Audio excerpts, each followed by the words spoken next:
તો ચાલો આપણે એક એવી દુનિયામાં જઈએ જ્યાં બધું જ વરાળથી ચાલતું હતું. 19મી સદીનો અંત.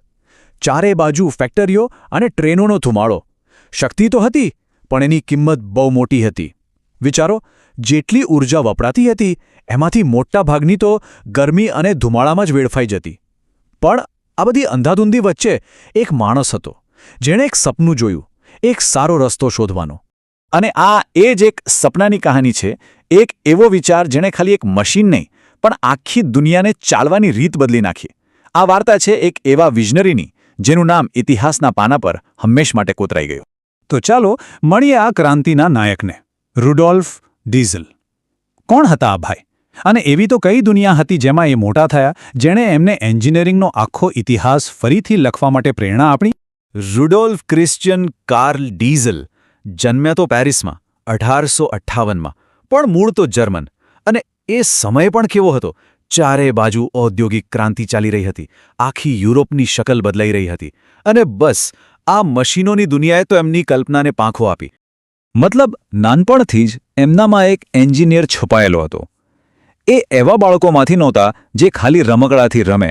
ના, એ તો રમકડાને ખોલીને એના પૂરજા અલગ કરી નાખતા. એમનું દિમાગ હંમેશા એ જ વિચારતું કે આ ગિયર્સ કેવી રીતે ફરે છે, આ પિસ્ટન કામ કઈ રીતે કરે છે. અને ખબર છે, આ જ જિજ્ઞાસા, એ જ સવાલોએ એમને ઇતિહાસના સૌથી મહાન શોધકોમાંના એક બનાવ્યા. પણ ડીઝલ કઈ સમસ્યાનું સમાધાન શોધી રહ્યા હતા? વેલ, એમના સમયની સૌથી મોટી એન્જિનિયરિંગ ચેલેન્જ એટલે કે બિનકાર્યક્ષમતા. જરા વિચારો, તમે ગાડીમાં 100 રૂપિયાનું પેટ્રોલ પુરાવો અને એમાંથી 90 રૂપિયાનું તો એમ જ ધુમાડામાં ઉડી જાય. બસ કંઈક આવું જ એ સમયના વરાળ એન્જિનો અને શરૂઆતના પેટ્રોલ એન્જિનો સાથે થતું હતું. એ શક્તિશાળી તો હતા, પણ એટલા બધા બિનકાર્યક્ષમ કે પૂછો જ નહીં. મોટા ભાગની ઊર્જા તો બસ વેડફાઈ જતી. અને આ જ વાત રુડોલ્ફ ડીઝલને રાત દિવસ પરેશાન કરતી હતી. તો જુઓ, એક બાજુ હતા એ જૂના એન્જિન જે બસ બળતણ ગટગટાવી જતા અને ઊર્જા વેડફતા, અને બીજી બાજુ હતા ડીઝલ, જેમનું લક્ષ્ય એકદમ સાફ હતું. એમને એક એવું સ્માર્ટ એન્જિન બનાવવું હતું, એક એવું કાર્યક્ષમ મશીન જે બળતણના દરેક ટીપાનો હિસાબ લે અને એમાંથી વધુમાં વધુ શક્તિ નીચોવી શકે. પણ સવાલ એ છે કે આ જે અશક્ય જેવું લાગતું હતું, એ ડીઝલે કરી કેવી રીતે બતાવ્યો? વેલ, એનો જવાબ એકદમ સરળ પણ એટલા જ ક્રાંતિકારી આઈડિયામાં છુપાયેલો છે. અને ના, આ કોઈએ એક રાતમાં આવેલો વિચાર નહોતો. આ તો વર્ષોની મહેનત હતી, એક લાંબી, મુશ્કેલ સફર. 1890ના દાયકામાં આ વિચારને આકાર મળ્યો. ડીઝલે પોતાની વર્કશોપમાં રાત દિવસ એક કરી દીધા. એક પછી એક પ્રોટોટાઇપ બનાવ્યા, અને એટલી નિષ્ફળતાઓ જોઈ કે કોઈ બીજું હોત તો ક્યારનુંય હાર માની ગયું હોત. તો એમનો આઈડિયા શું હતો? એકદમ જીનિયસ. જુઓ, પેટ્રોલ એન્જિનમાં બળતણ સળગાવવા માટે સ્પાર્ક પ્લગ જોઈએ. ડીઝલે વિચાર્યું, આ સ્પાર્ક પ્લગને જ કાઢી નાખીએ તો? એમનો સિદ્ધાંત હતો કમ્પ્રેશન ઇગ્નિશન, એટલે કે હવાને એટલી બધી દબાવવાની, એટલી હદે કોમ્પ્રેસ કરવાની કે જાતે જ આગ પકડી લે, એટલી ગરમ થઈ જાય. સાવ સાદું ઉદાહરણ આપું તો સાયકલના પંપમાં હવા ભરીએ ત્યારે પંપ ગરમ થઈ જાય છે ને? બસ એવું જ, પણ 1000 ગણું વધારે શક્તિશાળી. આખી પ્રક્રિયા જાણે 4 સ્ટેપનો એક પાવરફુલ ડાન્સ છે. પહેલું, ઇન્ટેક. સિલિન્ડર હવાને અંદર ખેંચે છે. બીજું, કમ્પ્રેશન. પિસ્ટન ઉપર આવીને હવાને જબરદસ્ત દબાવે છે અને એને ગરમ કરી દે છે. ત્રીજું, ઇન્જેક્શન. બરાબર એ જ સમયે બળતણનો ઝીણો સ્પ્રે અંદર આવે છે. અને ચોથું, ઇગ્નિશન. પેલી સખત ગરમ હવા તરત જ બળતણને સળગાવી દે છે. બૂમ!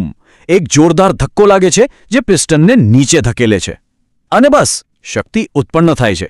કોઈ સ્પાર્ક નહીં, કશું જ નહીં, બસ શુદ્ધ વિજ્ઞાનનો જાદુ. અને બસ આ એક શોધથી દુનિયા હંમેશા માટે બદલાઈ ગઈ.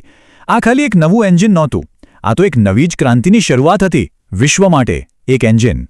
સમજો કે ડીઝલ એન્જિને જૂની ટેકનોલોજીને ખાલી સુધારી નહીં, એણે તો એને જડમૂળથી બદલી નાખી. ઉદ્યોગ, ખેતી, ટ્રાન્સપોર્ટેશન બધું જ. અચાનક ખેડૂતો માટે વિશાળ ખેતરો ખેડવા શક્ય બન્યા. ફેક્ટરીઓ હવે વધારે ભરોસાપાત્ર રીતે ચાલવા લાગી. અને જહાજો અને ટ્રેનો, એ તો હવે ભારેમાં ભારે સામાન લઈને દૂર દૂર સુધી જવા લાગ્યા, જેનાથી આખી દુનિયાનો વેપાર ધમધમવા લાગ્યો. આજે આપણી આસપાસ એક નજર કરો. રસ્તા પર દોડતી ટ્રકો, બસો, ખેતરોમાં ચાલતા ટ્રેક્ટર, સમુદ્રમાં તરતા મોટા મોટા જહાજો અને પાટા પર દોડતી ટ્રેનો. આ બધું શું ચલાવે છે? ડીઝલ.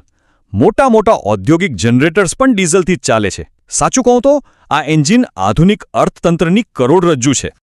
અને એની અસર કેવી હતી? જબરદસ્ત. ઉદ્યોગ હોય, ટ્રાન્સપોર્ટેશન હોય કે પછી ખેતી, આ બધા જ ક્ષેત્રોમાં ડીઝલ એન્જિનના કારણે ઉત્પાદકતા અને વિકાસમાં જે ઉછાળો આવ્યો એ અકલ્પનીય હતો. એમ કહી શકાય કે 20મી સદીના આર્થિક વિકાસનો પાયો જ આ એન્જિને નાખ્યો હતો. પણ જે માણસે આ બધું શક્ય બનાવ્યું એનું શું થયું?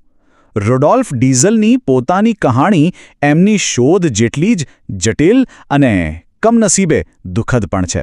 ચાલો એમના કાયમી વારસા પર એક નજર કરીએ. એમનો રસ્તો ફૂલોથી ભરેલો નહોતો, જરાય નહીં.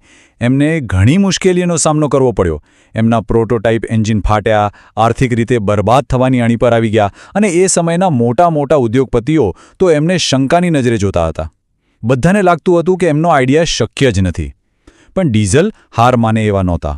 એમને પોતાના સપના પર પૂરો ભરોસો હતો. પણ જ્યારે એ પોતાની સફળતાની ટોચ પર હતા ત્યારે જ વાર્તાએ એક રહસ્યમય અને દુઃખદ વળાંક લીધો. સવાલ એ છે કે એમના જીવનનું અંતિમ રહસ્ય શું હતું? વાત છે 1913ની. રુડોલ્ફ ડીઝલ એક જહાજમાં ઇંગ્લિશ ચેનલ પાર કરી રહ્યા હતા અને રાતોરાત ગાયબ થઈ ગયા. શું થયું? શું એ આત્મહત્યા હતી?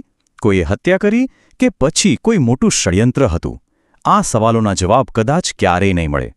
ભલે એ માણસની કહાની એક રહસ્ય બનીને રહી ગઈ, પણ એમની બનાવેલી મશીન, એમની શોધ આજે પણ જીવંત છે. અને કેવી રીતે? એકદમ ધમાકેદાર રીતે. આજે એક સદી પછી પણ રુડોલ્ફ ડીઝલનું એન્જિન આખી દુનિયામાં ધબકી રહ્યું છે. એ એમની દ્રષ્ટિ અને હિંમતનો એક જીવતો જાગતો શક્તિશાળી પુરાવો છે. અને અંતે રુડોલ્ફ ડીઝલની આખી કહાણી આપણને એક જ વાત શીખવે છે કે નવીનતા દુનિયાને બદલી શકે છે. એક માણસનો એક વિચાર ખરેખર દુનિયાને બદલી શકે છે. આ વાર્તા ખાલી મશીનોની નથી, પણ માણસની હિંમત અને જુસ્સાની છે. સમસ્યાને ઓળખવી, એનું સમાધાન વિચારવું અને પછી એ સપનાને હકીકતમાં બદલવા માટે રાત દિવસ એક કરી દેવા. આ જ તો છે સાચી નવીનતા.